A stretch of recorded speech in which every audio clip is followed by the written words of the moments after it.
I have also a surprise for you. The surprise is, if any of you want this complete prediction reading from my side, the most awaited video of this month, that is IELTS reading prediction video. Guys, in my hand, I am having your IELTS reading future. When I say IELTS reading future, it means me and my team, we have done immense research, and after this research, we have made this reading prediction video. This video is going to cover multiple things. Firstly, what are the likely questions that can come in the upcoming exams? And the second thing, the ways to solve them. So if you are an IELTS aspirant, no matter if you are from India, Bangladesh, China, Pakistan, Nepal, anywhere, you can still watch this video and it is going to be relevant for you, because this video is applicable globally. When I say globally, it means for everyone. So I don't want to waste much time, because I know your time is very crucial, and you must be looking for these kind of videos where you can get some ideas that what kind of questions that can come in exam. But not only the type of questions, but I can also help you with the type of passages that can come in the exam. Yes, this is something which no one has ever done. I'm also telling you which type of passages that can come in the exam. When I say that can come in the exam, it means I have studied various patterns of the past exams, and on that basis I have tried that these are the types of the questions and these are the type of passages that can come in the upcoming exam. So let's move to the question types and the passages. So out of the three passages, according to me, the first passage will be on environment. Yes, it will be based on environment, or it can be based upon the trees. Precisely, that is the role of urban trees in modern cities. Like I have predicted that such kind of passage can come in the exam, role of urban trees in modern cities.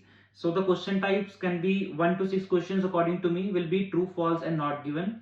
And after that, 7 to 7th, 8th, 9th and 10th, it means 7 to 10, it is going to be match the heading. Yes, it can be a bit surprising for some students that 7 to 10 questions are match the heading, because most of the times heading questions come in second passage or in the third passage. According to me, heading questions can come this time in the first passage only.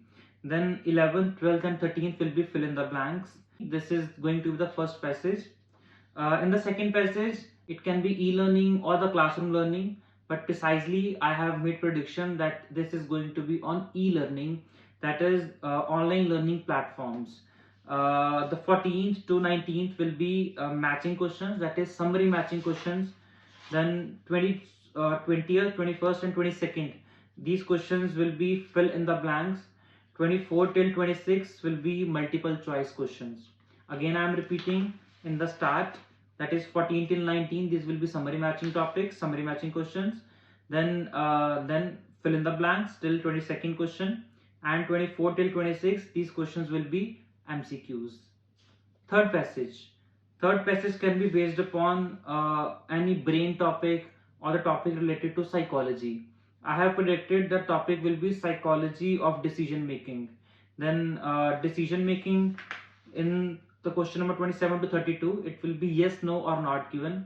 When I say yes, no and not given, please make sure that if the type is yes, no and not given, do not write true, false and not given in the place of yes, no or not given, because suppose the answer is yes, and if you have written true, so you will not get any marks. If it is true, then write true. If it is yes, then you have to write yes only.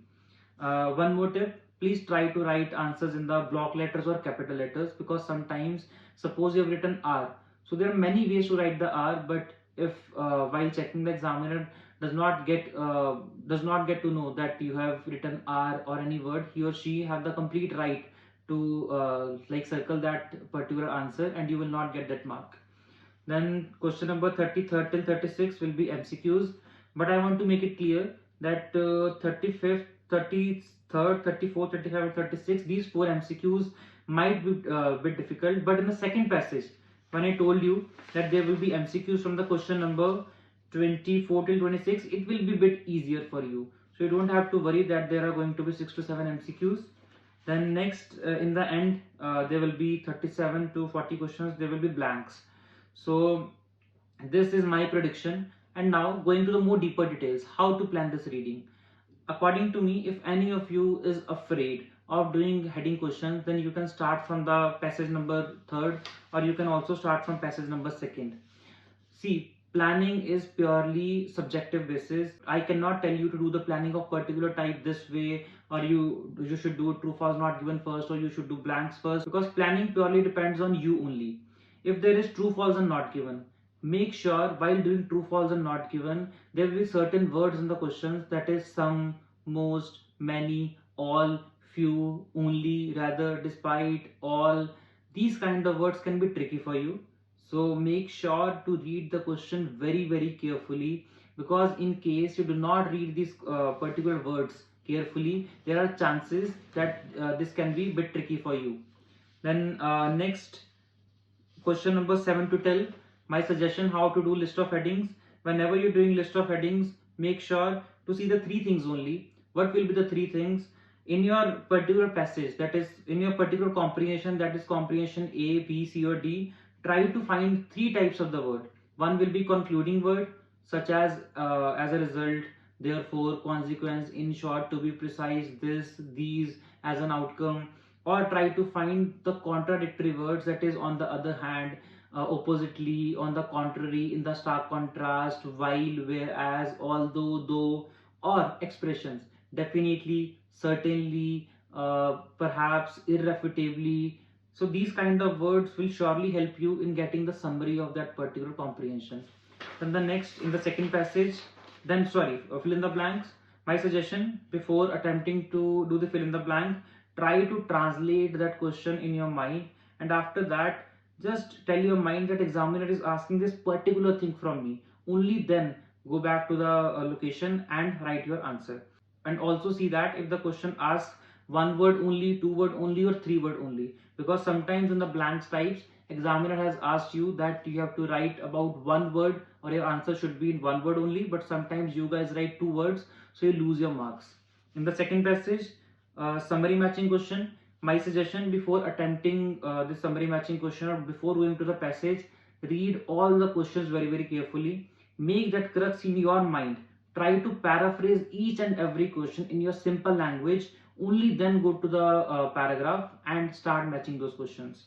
So for MCQs, my suggestion is, do not read the options, only read the question, because sometimes when we read the option, our mind get biased, and we try to like convince our mind that the answer is A, or the answer is B, or the answer is C. So better is to read the question only, and after that, whatever answer you're going to get in the passage, match that only.